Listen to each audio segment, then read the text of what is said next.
Welcome back. ಉಳಿದಿರುವಂತಹ ಪ್ರಮುಖ ಸುದ್ದಿಯನ್ನು ಒಂದೊಂದಾಗಿ ನೋಡ್ತಾ ಹೋಗೋಣ. ಬೇಸಿಗೆ ಆರಂಭಕ್ಕೂ ಮುನ್ನ ಬೆಂಗಳೂರಿಗೆ ಮತ್ತೊಂದು ಶಾಕ್ ಎದುರಾಗಿದೆ. ಫೆಬ್ರವರಿಯಲ್ಲೇ ಬೋರ್ವೆಲ್ಗಳು ಬತ್ತಿ ಹೋಗಿವೆ. ಬಿಬಿಎಂಪಿಗೆ ಸೇರಿದ 8,000ಕ್ಕೂ ಹೆಚ್ಚು ಬೋರ್ವೆಲ್ಗಳಿವೆ. ಬಿಡಬ್ಲ್ಯೂಎಸ್ಎಸ್ಬಿಗೆ ಸೇರಿದಂತೆ ಸುಮಾರು 9,200 ಬೋರ್ವೆಲ್ಗಳಿವೆ. ಈ ಪೈಕಿ ಬೇಸಿಗೆಗೂ ಮೊದಲೇ 1,200 ಕೊಳವೆ ಬಾವಿಗಳು ಬತ್ತಿ ಹೋಗಿವೆ. ಏರ್ಪೋರ್ಟ್ ರಸ್ತೆಯಲ್ಲಿ ಡೆಲ್ಲಿ ವೀಲಿಂಗ್ ಮಾಡ್ತಾ ಇದ್ದ ಪುಂಡನನ್ನ ಆರ್ಟಿ ನಗರ ಪೊಲೀಸರು ಬಂಧಿಸಿದ್ದಾರೆ. ಮಲೇಶ್ವರಂನ ವಿಜಯ್ ಬಂಧಿತ ಯುವಕ ಮೇಕ್ರಿ ಸರ್ಕಲ್ ಅಂಡರ್ಪಾಸ್ ಹಾಗೂ ಸಿಬಿಐ ಮುಂಭಾಗದ ರಸ್ತೆಯಲ್ಲಿ ವಿಜಯ್ ಅಪಾಯಕಾರಿಯಾಗಿ ವೀಲಿಂಗ್ ಮಾಡ್ತಾ ಇದ್ದ. ಮಂಡ್ಯದಲ್ಲಿ ದೈವ ಸ್ವರೂಪಿ ಅಂತ ನಂಬಲಾದ ಮಂಟೇಸ್ವಾಮಿ ಬಸವ ಮತ್ತೆ ಪವಾಡವನ್ನು ಮಾಡಿದೆ. ದೊಡ್ಡ ಬಾಣಸವಾಡಿ ಗ್ರಾಮದಲ್ಲಿ 56 ವರ್ಷದಿಂದ ನಿಂತಿದ್ದ ಗ್ರಾಮ ದೇವತೆಗಳ ಪೂಜೆ ಹಾಗೂ ಹಬ್ಬಾಚರಣೆಗೆ ಬಸಪ್ಪ ಮತ್ತೆ ಮುನ್ನುಡಿಯನ್ನು ಬರೆದಿದೆ. ಅಕ್ರಮವಾಗಿ ಪಡಿತರ ಅಕ್ಕಿ ಸಾಗಾಟ ಮಾಡ್ತಾ ಇದ್ದ ಇಬ್ಬರನ್ನ ಪೊಲೀಸರು ಬಂಧಿಸಿದ್ದಾರೆ. ರಾಯಚೂರು ನಗರದ ಗದ್ವಾಲ್ ರಸ್ತೆಯಲ್ಲಿ ಅಕ್ರಮವಾಗಿ ವಾಹನದಲ್ಲಿ ಪಡಿತರ ಅಕ್ಕಿ ಸಾಗಾಟ ಮಾಡ್ತಾ ಇದ್ರು. ಖಚಿತ ಮಾಹಿತಿ ಮೇರೆಗೆ ದಾಳಿ ನಡೆಸಿದ ಪೊಲೀಸರು ಇಬ್ಬರನ್ನ ಬಂಧಿಸಿ 17 ಕ್ವಿಂಟಲ್ ಅಕ್ಕಿಯನ್ನು ಜಪ್ತಿ ಮಾಡಿಕೊಂಡಿದ್ದಾರೆ. ಬೆಂಗಳೂರು ಹೊರವಲಯ ಆನೇಕಲ್ ತಾಲೂಕಿನ ತಿರುಪಾಳ್ಯ ಸರ್ಕಾರಿ ಶಾಲೆಯ ಅವ್ಯವಸ್ಥೆ ಆಗ್ರವಾಗಿದೆ. ಈ ಶಾಲೆಯಲ್ಲಿ 400ಕ್ಕೂ ಹೆಚ್ಚು ಮಕ್ಕಳು ವ್ಯಾಸಂಗ ಮಾಡ್ತಾ ಇದ್ದಾರೆ. ಸುಸಜ್ಜಿತವಾದ ಕಟ್ಟಡ ಏನೋ ಇದೆ, ಆಟದ ಮೈದಾನ ಇದೆ, ಆದರೆ ಶಾಲೆ ಸಮೀಪವೇ ದುರ್ವಾಸನೆ ಬೀರುವಂತ ಕಸದ ರಾಶಿ ಇದೆ. ನೊಣಗಳ ಕಾಟ, ಗಬ್ಬು ನಾತದಿಂದ ಮಕ್ಕಳ ಕಲಿಕೆ ಮತ್ತು ಆರೋಗ್ಯದ ಮೇಲೆ ಪರಿಣಾಮ ಬೀರ್ತಾ ಇದೆ. ಉಳಿದಿರುವಂತಹ ಪ್ರಮುಖ 5 ಸುದ್ದಿ ನೋಡೋಣ ಬ್ರೇಕ್ ಆದ್ಮೇಲೆ. Welcome back. ಉಳಿದಿರುವಂತಹ ಪ್ರಮುಖ ಸುದ್ದಿಯನ್ನು ಒಂದೊಂದಾಗಿ ನೋಡ್ತಾ ಹೋಗೋಣ. ಬೆಂಗಳೂರಲ್ಲಿ ಪುಡಿ ರೌಡಿಗಳ ಹಾವಳಿ ಹೆಚ್ಚಾಗ್ತಾ ಇದೆ. ಹಾಡಹಗಲೇ ಮಾರಕಾಸ್ತ್ರಗಳಿಂದ ದಾಳಿ ಮಾಡಿ ಅಂಗಡಿಗೆ ನುಗ್ಗೋದಕ್ಕೆ ಪ್ರಯತ್ನ ಪಟ್ಟಿದ್ದಾರೆ. ಅಲ್ಲದೆ ಅಂಗಡಿ ಮಾಲೀಕರಿಗೆ ಬೆದರಿಸಿ ಹಣ ಕೊಡುವಂತೆ ಆವಾಜನ್ನು ಹಾಕಿದ್ದಾರೆ. ಈ ಘಟನೆ ಕೆಜಿಹಳ್ಳಿ 7ನೇ ಮುಖ್ಯ ರಸ್ತೆಯಲ್ಲಿ ನಡೆದಿದೆ. ಫೆಬ್ರವರಿ 18ರಂದು ನಡೆದಿರುವಂತಹ ಘಟನೆಯನ್ನ ಸ್ಥಳೀಯರು ಮೊಬೈಲ್ನಲ್ಲಿ ರೆಕಾರ್ಡ್ ಮಾಡಿದರು.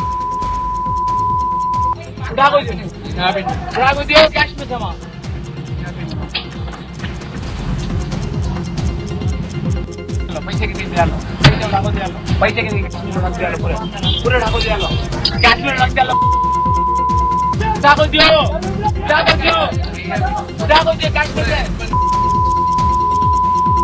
ढाको दियो कैश में जमा. ಬೆಂಗಳೂರಲ್ಲಿ ಕದ್ದ ಬೈಕ್ಗಳನ್ನೇ ಬಳಸಿ ರಾಬರಿ ಮಾಡ್ತಾ ಇದ್ದ ಸಹೋದರರಿಬ್ಬರನ್ನ ಪೊಲೀಸರು ಬಂಧಿಸಿದ್ದಾರೆ. ಸುಮಾರು 2 ಗಂಟೆಗಳ ಕಾಲ ಕಳ್ಳರನ್ನ ಚೇಸ್ ಮಾಡಿ ಕಾನ್ಸ್ಟೇಬಲ್ಗಳು ಹಿಡಿದಿದ್ದಾರೆ. ನ್ಯೂಸ್ 18 ಕನ್ನಡಕ್ಕೆ ಪೊಲೀಸರು ಕಳ್ಳರನ್ನ ಬೆನ್ನತ್ತಿದ ಎಕ್ಸ್ಕ್ಲೂಸಿವ್ ದೃಶ್ಯ ಲಭ್ಯವಾಗಿದೆ.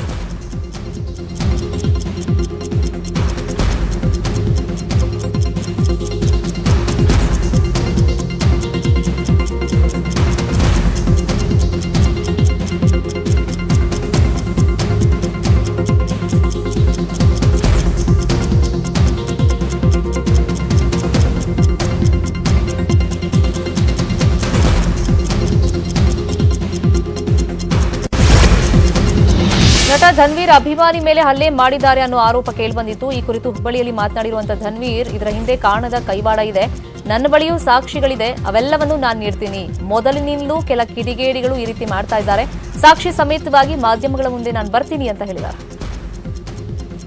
ಸರ್, ಇದಕ್ಕೆ ಸಪ್ರೇಟಾಗಿ ನಾನು ಪ್ರೆಸ್ ಮೀಟ್ ಕರಿತಾ ಇದ್ದೀನಿ. ಸೊ ಈಗ ಸದ್ಯಕ್ಕೆ ಸಿನಿಮಾದಲ್ಲಿದ್ದೀನಿ, ಸಿನಿಮಾ ಪ್ರಮೋಷನ್ಸ್, ಅದು ಯಾರೋ ಏನೋ ಹೇಳ್ತಾನೆ ತಲೆ ಕೆಡಿಸ್ಕೊಂತಲ್ಲ, ಅದಕ್ಕೆ ಸಾಕ್ಷಿ ಸಮೇತ ಇದೆ ನನ್ನ ಹತ್ರ. ನಾನು ಅದನ್ನು ದೃಢಪಡಿಸ್ತೀನಿ. ಎಲ್ಲರಿಗೂ ಮಾಧ್ಯಮದ ಮಿತ್ರರನ್ನು ಕರೆದು ಒಂದು ಪ್ರೆಸ್ ಮೀಟ್ ಮಾಡಿ ನಾನು ತಿಳಿಸ್ತೀನಿ ಸರ್.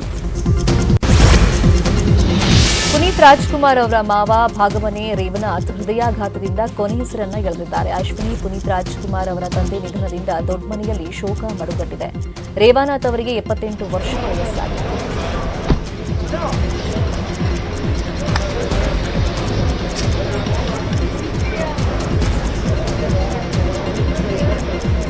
ಪುನೀತ್ ರಾಜ್ಕುಮಾರ್ ಅವ್ರ ಮಗಳು ವಿದೇಶದಲ್ಲಿರೋ ಕಾರಣ ಅವರು ಕೂಡ ಬರಬೇಕಾಗುತ್ತೆ.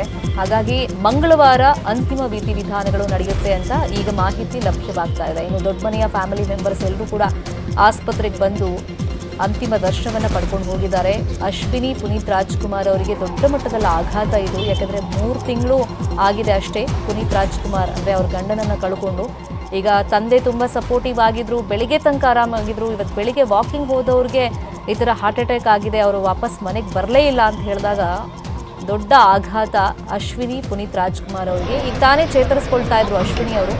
ಆ ನೋವು ಅಫ್ಕೋರ್ಸ್ ಅದು ಸಾಯೋ ತನಕ ಇರುತ್ತೆ, ಇಲ್ಲ ಅಂತಲ್ಲ, ಆದರೆ ಬೇರೆ ಕೆಲಸಗಳ ಕಡೆ ಗಮನ ಕೊಡಬೇಕಲ್ಲ. ಹಾಗಾಗಿ ನಿಧಾನವಾಗಿ ಈ ಸಿನಿಮಾ ಪ್ರೊಡಕ್ಷನ್ ಇದ್ರ ಕಡೆ ಎಲ್ಲ ಗಮನಗಳನ್ನು ಕೊಡ್ತಾ ಇದ್ರು. ಬೇರೆ ಬೇರೆ ಸಿನಿಮಾಗಳು ಪ್ರೊಡಕ್ಷನ್ ಹೌಸಿಂದ ರಿಲೀಸ್ ಆಗ್ತಾ ಇತ್ತು.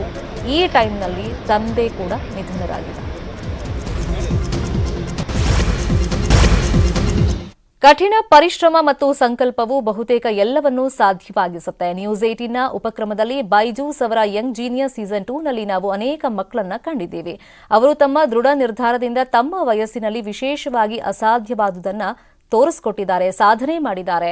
ಆನಂದ್ ನರಸಿಂಹನ್ ಅವರ ಈ ವಾರದ ಸಂಚಿಕೆಯಲ್ಲಿ ಅದ್ವೈತ್ ಕೋಲಾರಕರ್ ಅವರೊಂದಿಗೆ ಸಂವಾದ ಮಾಡಿದ್ದಾರೆ. ನೋಡೋಣ.